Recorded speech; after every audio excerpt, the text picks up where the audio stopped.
masamang pag-unlad, at malayo-layo na rin ang ating narating.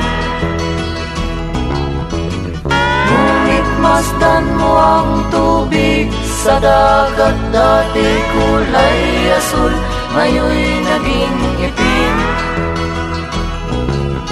Ang mga duming ating ikinalat sa hangin, sa langit, huwag na nating paabutin,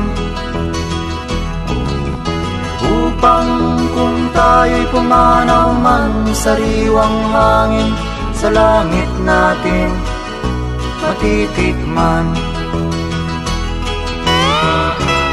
Mayroon lang akong hinihiling, sa aking pagpanaw sana ay tag-ulan.